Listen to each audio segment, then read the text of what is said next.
Hey everybody, welcome to PBI Radio and another edition of the Boxing Pulse. I'm Chris Guns and joined by my man Elliot Vasquez Torres. And our guest today is Massachusetts' own Danny O'Connor. Danny is a highly decorated amateur and a promising pro. So let's get him on the line, see what he has to say. Al. Danny O'Connor, thanks for joining us at PBI Radio, man. Appreciate your time. Thanks, man. I appreciate you guys having me. You're born in Framingham, Massachusetts, right? What was it like growing up in Framingham? I think it was no different than other place. It was nice. I had a loving family who supported me, and I did the basic stuff, school, everything. It was cool. And boxing wasn't your first love. Soccer was, right? Soccer was my first love, and it still is. I'm watching the game right now. I drove 2 hours today just to get a Clint Dempsey jersey because there was only one left in the state of Jesus. But yeah, I started playing soccer. It was my first sport. I started when I was 5. Played all the way through high school. And what kind of household did you grow up in? Tell me about the O'Connor household. I grew up. My parents weren't married, but they lived together. An only child. It was pretty basic. So did you how old were you when you started to play soccer? You played soccer before you started boxing, I assume, right? Oh yeah, soccer was my first sport. I was as old as you will. As soon as you can start playing sports or soccer, I was like 5. Yeah. So I played all through the youth programs and middle school programs and the high school program. And you actually, how old were you when you started boxing? I didn't start boxing until I was 16. Oh wow. I was it was. My grandfather always used to love the fights, and he used to always make me watch Friday night fights with him when I was a kid. So I was always curious about the sport, and when I was old enough to kind of decide for myself what I wanted to do, I chose boxing. My mother kind of steered me away from any sports that were contact. Like I never played football. She wouldn't let me play hockey. Definitely not boxing. But when I was kind of old enough to make my own decisions, there was a police athletic league that was in Framingham, and I got signed up. First time I picked up a pair of gloves, I loved it, and obviously I never put them down since. So you were good already when you started. You had a natural talent. I have a very good work ethic, and for the experience, I made up with it, and hard work and dedication, and putting extra hours in the gym to make up. Yeah, and what was your final amateur record when you were done? I was like 111 and 10. And that's amazing, man. And you're a 4-time New England Golden Gloves champion. What was that like going through those tournaments? To be honest, the most memorable thing about my boxing career is winning the novice Golden Gloves in Lowell at the auditorium. And, the atmosphere is just unlike anything else. You may not know boxing, but everybody has heard of the Golden Gloves. And, it really was like my first tournament that I was in and my first victory. And, it was a real special tournament. So going through, the local scene, everybody starts somewhere, man, and that's where I started. And you actually have a win over the guy who won gold from the Dominican Republic in the Olympics, right? You got a win over him. Yeah. I fought Felix Diaz in a dual meet, USA versus Dominican Republic. They came here. We fought in Chattanooga, and it was about a month before the Olympics. I had a pretty decisive victory over him, and then I got to see him win a gold medal. Yeah. How'd you feel when you saw him winning the gold medal? Felt like it should have been you? Yeah, I don't really like to get caught up in that stuff because I think, I'm happy with my quality of life. I don't want to compare myself to other people and the what ifs and the what could be's. It was just nice to know that I beat him and then he won a gold medal. So, it made me feel good that I got a victory over him. But, at the end of the day, I'm happy for him. He worked hard. He fought his ass off in the Olympics, man. And, nobody thought he was going to win that gold medal. So, I'm happy that he could do that for his country. And in 2007, you won the bronze medal in the Olympic trials. Do you remember who you defeated And who beat you? Did you beat anybody? I lost to the Olympian Javier Molina. Okay. Can't remember. I think I beat up Michael Dallas. I can't remember. Cherie something from Milwaukee. Who else did you meet in the amateurs that we would know? I lost to Danny Garcia in that same tournament after I lost to Javier. Wow. And what'd you think of Danny Garcia's recent knockout of American? I mean, yeah, the boy can punch, man, and Amir came in a little bit too gung ho without the defense, and Danny Garcia, he does what he does and clipped him. So all the credit to him. Yeah, and you got the opportunity to travel. Most people don't get the opportunity to travel. What's some of the best places you've been to in the world, and happy that you got a chance to see them? London was my favorite. I think that's just, it's right up my alley with London, Europe, England, that type of place. So I had the most fun in London. I loved it there. I had fun everywhere. When I was in China, it's a lot of people don't have the opportunity to leave their state, let alone their own town, or you know what I mean? So for me to be able to travel with the USA team and have the opportunity to go places like Ireland and London and Russia and China and England, I'm really grateful for the opportunity to see the world.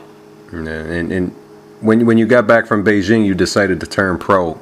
How come you didn't stick around for maybe 2012 and decide to turn pro at that time?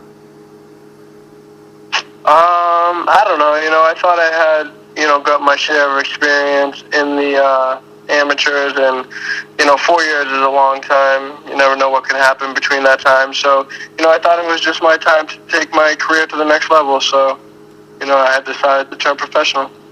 And who trained you when you first turned pro? When I first turned pro, was a guy named Dave Keefe from Rhode Island. Okay. And you got any questions, Elliot? Yes. Go right ahead. I want to ask you about, once again, for your, love of soccer. Your last fight, you fought Jose Soto, and it was a, match right after a game that featured the New England Revolution. How special was that for you to have a fight, right after your hometown team gets a win in the arena? Did you say get a win? Because I don't think they won that game. No, I'm saying for you to get a win. Oh, yeah. Well, to me, it was, very, very special. It was the whole night was a special night because, number one, I was part of history for being the first fight in Gillette. And, that's huge in itself because, for the rest of my life, I can always say I was the first one to box there. But to be able to do it on the same night as the Revolution, which is, I'm New England till I die for the Revolution. I'm a true supporter. I'm a member of the New England Rebellion, the support club. So, I'm friendly with the players, with the staff, the whole organization, is amazing to me. So to be able to share the night with them and, be a part of the whole thing was honestly probably the most memorable thing ever. I mean, it's not something you'll ever forget. Right.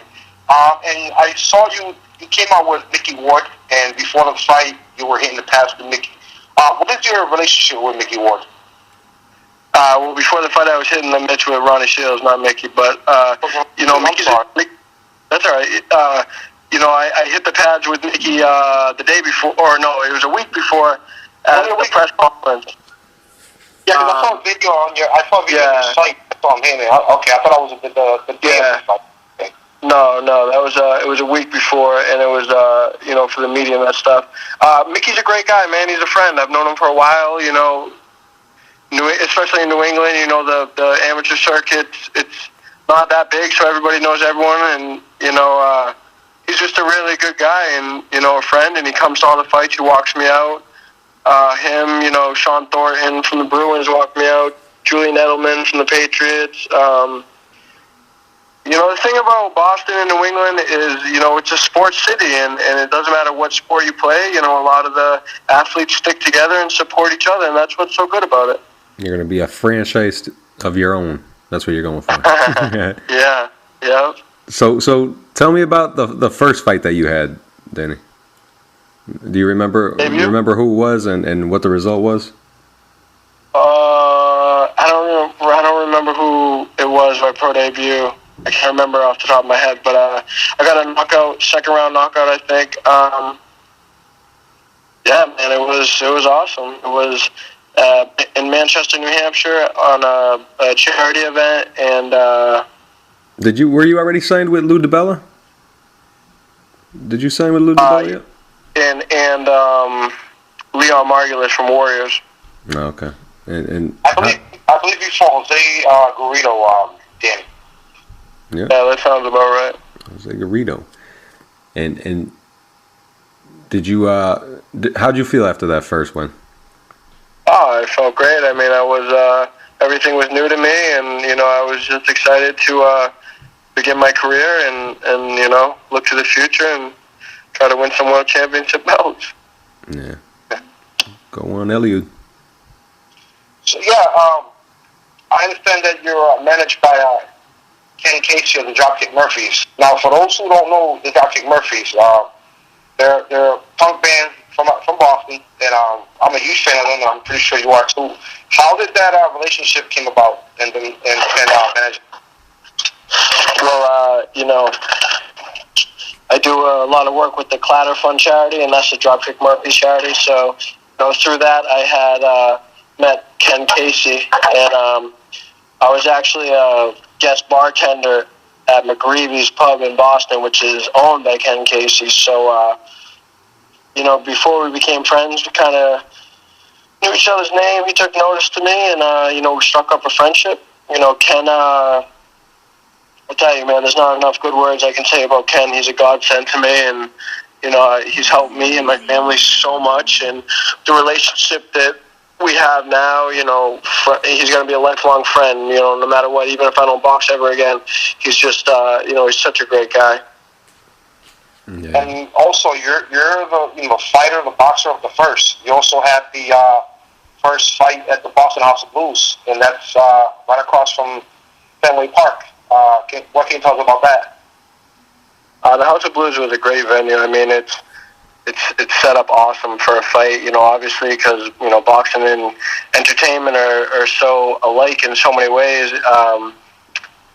It was awesome, you know, there was a lot of good promotion for that fight. A lot of people came, it was sold out, and the atmosphere at the House of Blues was a great atmosphere, maybe one of the best out of all the fights so far, and, you know, hopefully I'll be able to have that venue again at the House of Blues, so. We're kind of jumping around here. I wanted to go back in your early career. In your third pro fight, you're already on ESPN in a fight with Jamar Saunders. You watched that show with your grandfather, you said, growing up.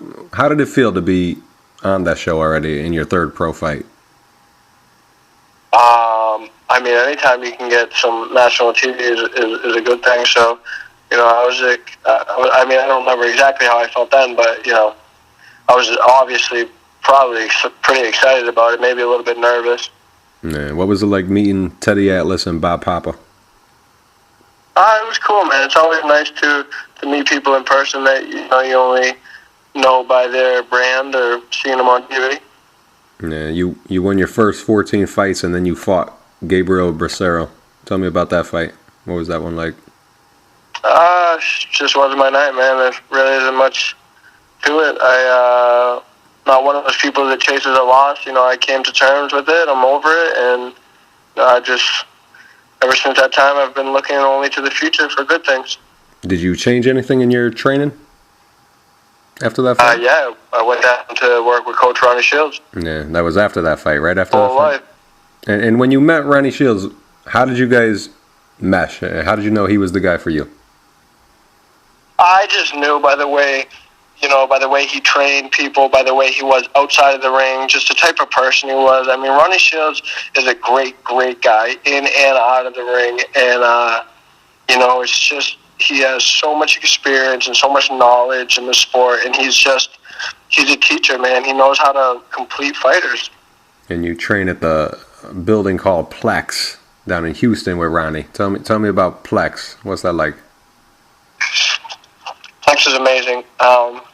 Being at Plex definitely was the next step in Coach Ronnie's career as a coach and us as fighters.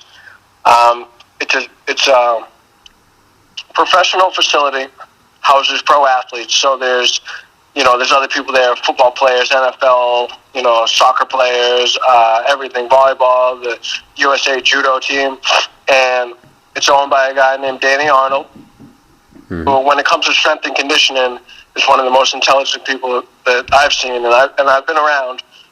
I've been around for a while. So, I mean, it really is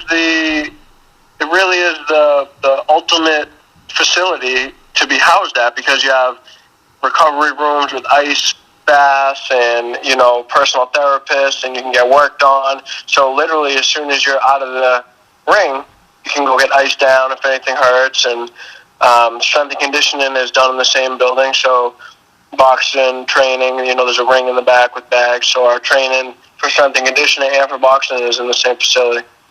Tell me about some of the techniques that Ronnie Shields works with you with. What separates Ronnie from your past trainers, or just anyone else in general? What makes him? What's the difference in the smart. workouts? He's just so smart when it comes to fighting. He knows what to do in every situation that can occur, and I think that having been a fighter already, he knows what goes into it because he's been there, so he understands it. So I think it makes him that much better of a coach. Yeah, go on, Elliot. Yeah, Danny, you mentioned Danny Arnold, that he runs the Plex. He's also your strength and conditioning coach, correct? Yep. And yeah. How important is he, in your training camps to get you ready for your fights?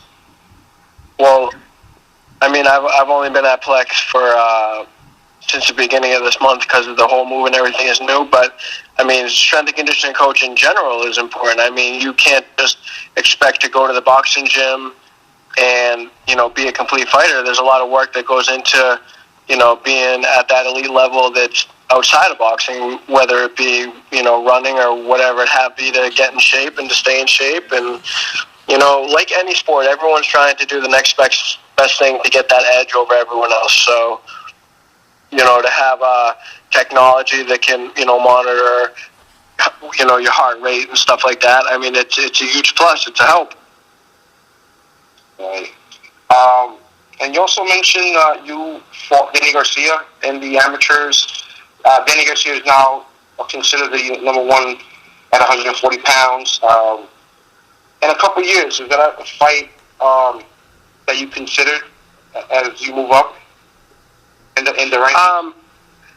I mean, I don't have anyone. Oh shit! USA just hit the post, man.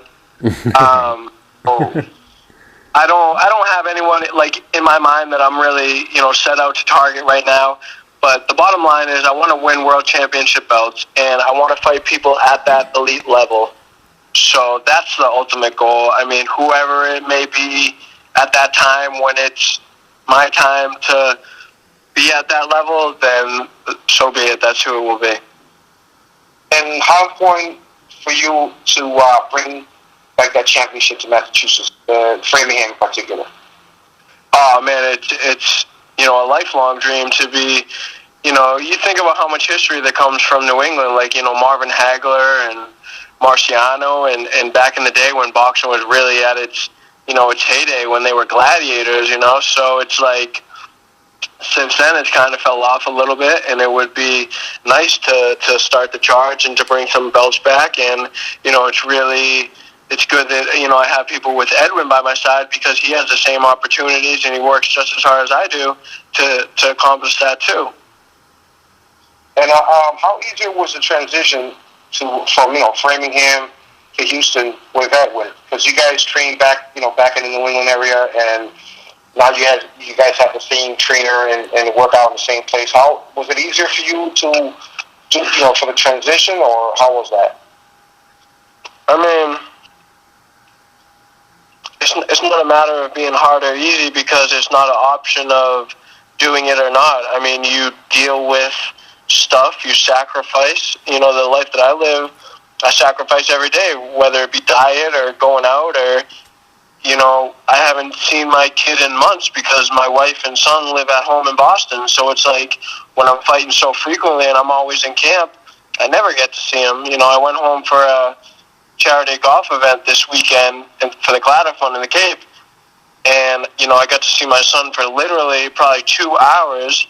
And it's like, you know, yeah, you know, it's a hard transition maybe, but you deal with it and you make the sacrifices for the greater good of, you know, my family and my future. And, you know, you just stay on the grind, man. I mean, this is what I chose for life and I love it. And, you know, I'm going to do everything in my power to make my dreams in the sport come true.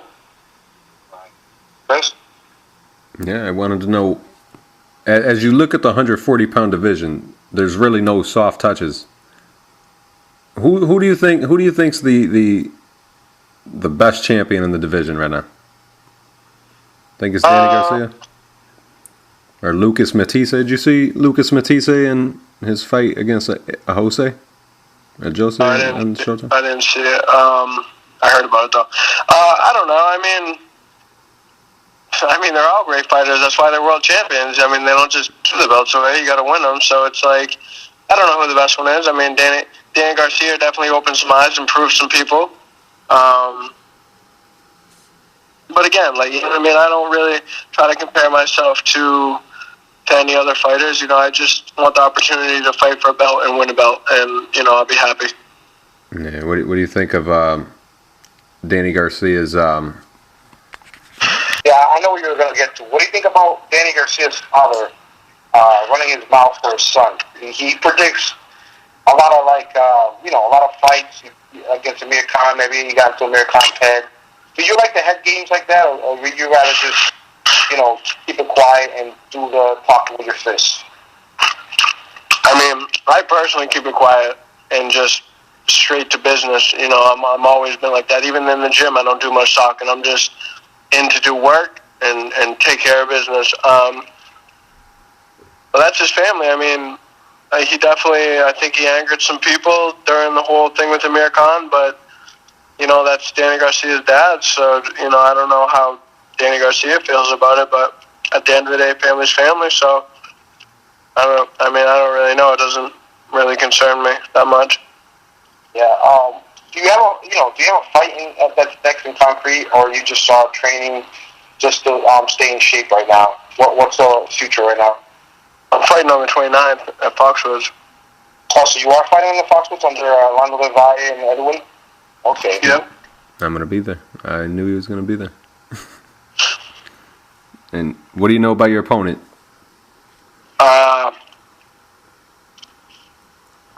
Not much. He's a new opponent. I don't know where he's from, Arizona. I don't even know his first name. His last name's Sosa. Do you follow the sport when you're in training? Yep. What'd you think of the game? What'd you think of Andre Ward's performance against Chad Dawson? I didn't get to see it because I was at the charity event this weekend. But you know, Andre Ward is the perfect example of a complete fighter. I mean, he's prepared for every situation. He works hard, and he's just so smart in the ring. You know, I thought he was going to win that fight. Did you actually get a chance to see Chad Dawson training? You come from the same area. No, I've never seen Chad train. No. That's all I got for you. Saturday, how about you? I'm sorry, go ahead, Chris. You go ahead, man. Take it. Okay. Yeah, this Saturday it's going to be Sergio Martinez taking on Chavez Jr. for the middleweight title. You and Martinez, you guys share the same promoter, and Lou Dabilla. Are you pulling for Sergio because he's you guys have the same promoter, or who do you? How do you see that fight happening?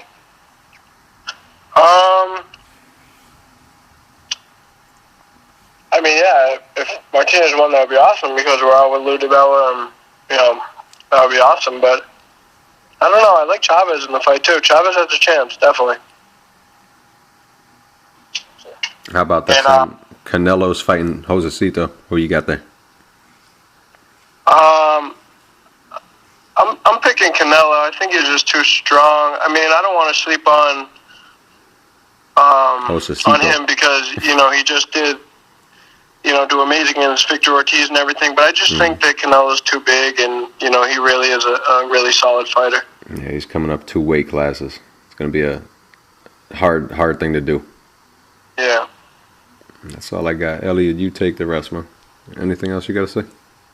Yeah, I'm just gonna. Before I close in, I just want to mention one thing. I know back in '08, because I remember reading the magazine. You was featured in Sports Illustrated. I think where upcoming athletes, and not a lot of people get that opportunity to be featured in the Sports Illustrated magazine, especially boxing, because it takes like a black eye. How did that feel for you to be featured in the Sports Illustrated magazine? It was great. My mother has a huge scrapbook of every single thing that I've ever done. It could have been a little name in the back of the Framingham tab. She has a cutout in there. And, the Sports Illustrated one was good because it was a national magazine, and people got to see me, and it was kind of like one of my first times really in the spotlight. So, it was a good feeling. It's a good feeling anytime your hard work, gets seen, that people know it, you know what I mean? So it's a good feeling. I think I was at your fight in Foxwoods against Brian Abraham, and I was sitting right in front of your mom. I think she was real vocal. Your number 1 fan. Yeah, she's by far my number 1 fan. Yeah. Well, I don't know. She might be. My wife's getting up there now, though. I don't know. They might be tired.